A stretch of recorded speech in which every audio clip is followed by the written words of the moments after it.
hermano presidente Guillermo Solís de Costa Rica. Saludo a las hermanos presidentes que participan en la tercera cumbre del CELAC, a todas las delegaciones y a todos los organismos internacionales presentes. Escuchar la intervención del hermano Ortega, del hermano de Panamá, de Mujica, de Maduro, estas intervenciones nos dejan sin discurso. Ya dijeron casi todo. Sin embargo, hermanas y hermanos, esta integración de América Latina y el Caribe nos da mucha esperanza a los pueblos, a las fuerzas sociales de nuestro continente. ¿Por qué esperanza? ¿Por qué confianza en esta gran integración de América Latina y el Caribe, que es después de casi 200 años de fundación de las repúblicas? 200 años sometidos a los distintos imperios. No es casual que antes surgían movimientos políticos de liberación, movimientos políticos antiimperialistas, anticapitalistas, pero ¿qué pasaba en toda América Latina y el Caribe?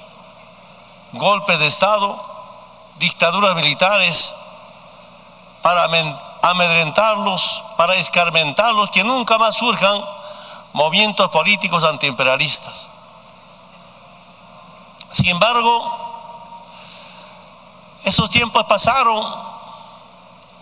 Ojalá sea para toda la vida, nunca más surjan golpes militares ni dictaduras como hubo en América Latina y el Caribe. Pero ¿qué hicieron en todo ese tiempo? En nuestra experiencia vivida en Bolivia, desde arriba y afuera nos dividían los pueblos. Desde arriba y afuera creaban inestabilidad social y política, para que ese pueblo, para que esa nación no se desarrolle económicamente, no se mejore en sus servicios básicos. Entonces yo llego a la siguiente conclusión: dividirnos para dominarnos políticamente, dominarnos para robarnos económicamente. Esa es la corta o la larga historia de Bolivia. Sin embargo, en este corto tiempo, ¿qué hicimos? ¿Cómo unirnos?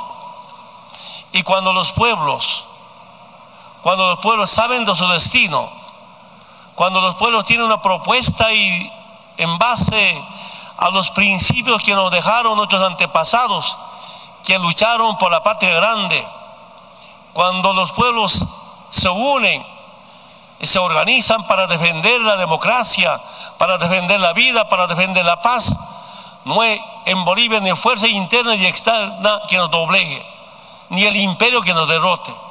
Esa es nuestra corta experiencia. Y si bien ahora estamos unidos, reunidos como países de América Latina y del Caribe, con seguridad tenemos enormes coincidencias para defender la vida, para defender la igualdad, con solidaridad y complementariedad. Pero ¿qué pasa en el mundo? Algunos datos: 85 personas más ricas del mundo tienen más riqueza que los 3.500 millones de habitantes más pobres en el planeta, más que la mitad de la población mundial. Fuente Oxfam. En Estados Unidos radica el 49% de los individuos llamados ultra ricos, con una fortuna mayor a los 50.000 millones de dólares. El 1% más rico de los Estados Unidos capturó el 95% de crecimiento y ganancias posteriores al 2009, mientras el 90% de la población se hizo más pobre. Informe octubre 2014 del Banco Credit Suisse sobre la riqueza mundial. Solo quiero decirles, hermanas y hermanos, con una pequeña experiencia en Bolivia, el 2005, antes que sea presidente, antes de nuestra revolución democrática y cultural, el 10% más rico tenía 128 veces más ingresos que el 10% más pobre. Ahora, para el 2013, esta diferencia se redujo a 42 veces. De 128 a 42 veces. A eso le llamamos el socialismo comunitario. Pero no solo eso. En mi gestión reducimos bastante la extrema pobreza. Bolivia el 2000 tenía 42.2% de extrema pobreza, casi el 50%. El 2005 nos dejaron con 38.2% de extrema pobreza. Y al 2013, estoy seguro que seguimos bajando al 2014, todavía no tenemos datos, pero al 2013, 18.8% de extrema pobreza. Esta reducción de la pobreza, esta búsqueda de igualdad entre bolivianos y bolivianas nos alienta bastante. ¿Y por qué esta reducción? Después de la recuperación de nuestros recursos naturales, la nacionalización de los hidrocarburos, ahora la riqueza no se exporta, ahora la riqueza no se privatiza, sino más bien la riqueza se queda en Bolivia y se democratiza y socializa. Esa riqueza vuelve al pueblo boliviano mediante bonos y rentas, mediante transferencias a gobiernos municipales, a gobiernos departamentales, pero también desde el Tesoro vuelve en obras para el pueblo boliviano. Ustedes saben, hermanas y hermanos, de dónde vengo. Yo no era experto en temas de finanzas, ni en política.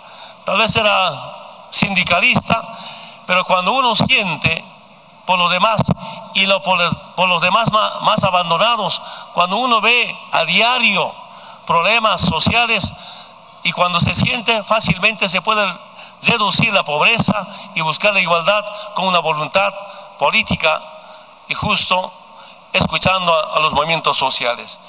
Hermanas y hermanos, yo digo que los movimientos sociales de América Latina y del Caribe tienen mucha esperanza a esta integración, pero que sea una integración de una liberación definitiva a nuestros pueblos.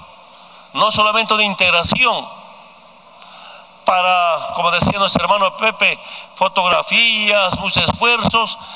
¿Por qué digo liberación? Porque todavía hay intereses internos y externos que provocan permanentemente para acabar nuestros procesos de cambio. En Bolivia decimos el Pachacuti, el retorno al equilibrio, el retorno a la igualdad, con solidaridad y complementariedad. Y estamos viendo en estos días, el año pasado, una permanente agresión política a algunos países de orientación antiimperialista como Venezuela. Hermano Maduro, toda nuestra solidaridad. Estamos convencidos, después de que fracasaron con una agresión política, ahora vienen con una agresión económica. Seguirán fracasando cuando nuestros pueblos estén unidos. Igualmente hemos visto en Argentina, empezaron con una agresión económica, después de fracasaron con agresión económica, ahora pasan a una agresión política con ciertas emboscadas a la hermana Cristina. Toda nuestra solidaridad.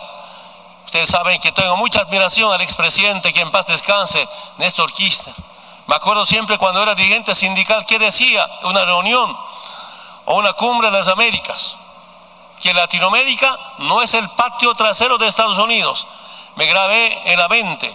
Creo que ese tiene costo y seguirán provocando algunos países, y por eso es tan importante la unidad de nuestros presidentes, gobiernos, todos unidos para defender frente a esta clase de agresiones. Hermanas y hermanos, lo de Cuba, tal vez yo pienso diferente que algunos presidentes. Si hay restablecimiento de relaciones diplomáticas, yo pienso que eso no es regalo del presidente Obama. Esa es la lucha, la conciencia y la unidad del pueblo cubano y la unidad del mundo entero frente a una injusticia sobre el pueblo cubano, el bloqueo económico. Y él nos demuestra qué tan importante había sido unidad nacional y unidad internacional. Aprendimos eso de estos resultados.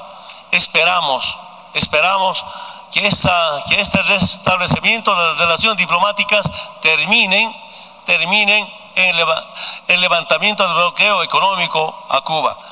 nuestro respeto, nuestra admiración al pueblo cubano, que nunca ha claudicado frente a los chantajes y condicionamientos. Nos enseña que nunca hay que claudicar frente a la dominación imperial, y esa es la lucha histórica de nuestros pueblos, de nuestros movimientos sociales en América Latina. Hermanas y hermanos, también quiero aprovechar esta oportunidad de felicitar el esfuerzo del presidente de Colombia en buscar la paz con los hermanos levantados en armas como la FARC. ¿Acaso los hermanos de la FARC no se dan cuenta que los guerrilleros de décadas pasadas ahora son presidentes democráticamente electos? Las revoluciones ahora se hacen con conciencia, una revolución pacífica, participativa, democrática. Ya no necesitamos levantar armas para hacer revoluciones, estamos en otros tiempos. Y cuando algún grupo se levanta armas, ¿cómo justifica el imperio para dominar o para intervenir? Más inversión sobre pretexto de combatir el terrorismo o más bases militares para combatir el terrorismo. Y si somos revolucionarios, si somos antiimperialistas y anticapitalistas, no podemos ser instrumentos de imperio norteamericano para esa invasión o para esa dominación. Por eso todo nuestro apoyo al presidente Santos de Colombia en ese esfuerzo con su gobierno y con su pueblo, busca la paz para evitar cualquier conflicto armado. Hermanas y hermanos, yo siento que es importante institucionalizar nuestra comunidad de estados latinoamericanos y del Caribe. Qué bueno sería en la próxima gestión, la gestión del compañero Rafael Correa, que planteemos que haya un secretariado para coordinar permanentemente este gran reencuentro de los países de América Latina y el Caribe. Qué mejor de acá a poco tiempo hay que pensar que esta instancia tenga su parlamento correspondiente. Es importante dar pasos importantes en este proceso de integración y liberación de los países de América Latina y el Caribe. Por eso, en estas reuniones nos planteamos nuevas iniciativas para seguir integrándonos todos. Pero para hacer mayor fuerza regional o continental, pienso, hermanas y hermanos, que aquí tenemos que empezar a liberarnos en la parte económica, en la parte política, pero fundamentalmente en la parte tecnológica. Esa gran debilidad que tiene Bolivia, seguramente otros países también de América Latina y el Caribe. Quisiéramos, el gran sueño de los movimientos sociales, ser una potencia, pero no una potencia latinoamericana para dominar a otras potencias, no para someter a otras potencias, sino una potencia para compartir las políticas por la vida y por la paz. Y si hablamos por la paz y por la vida, tenemos la obligación de cómo entender que somos de esa cultura, de esa filosofía de la vida y no de la muerte. Esa será nuestra profunda diferencia con los imperios que permanentemente intentaron dominar y todavía intentan dominarnos. Por eso estoy convencido, hermanas y hermanos, para llegar a este deseo que tienen nuestros pueblos, es importante acabar con la soberbia de la política, acabar con abuso de poder. Y también desde aquí cómo impulsar que nuestros países de América Latina y el Caribe no sean gobernados ni de banqueros ni de empresarios. Ese gran problema que tenemos, ese problema teníamos en Bolivia. Cuando nos hemos liberado de banqueros y de transnacionales, ahora estamos mejor que antes. Cuando nos hemos liberado del imperio norteamericano, ahora estamos mejor que antes. Ustedes saben muy bien los resultados en corto tiempo hechos gracias a los movimientos sociales en Bolivia. Hermanas y hermanos, entiendo perfectamente las recomendaciones, las reflexiones del hermano Pepe Mojica. Su mensaje público hecho, hermano Pepe, acepto. Usted a partir de este momento, después de su carta, muchas gracias por la carta, con motivo de mi posesión, será mi abuelo eterno, hermano Mojica. Muchísimas gracias. Y las reflexiones que hemos escuchado hoy día es una gran lección para el bien de toda la humanidad y especialmente de América Latina y el Caribe. Muchísimas gracias.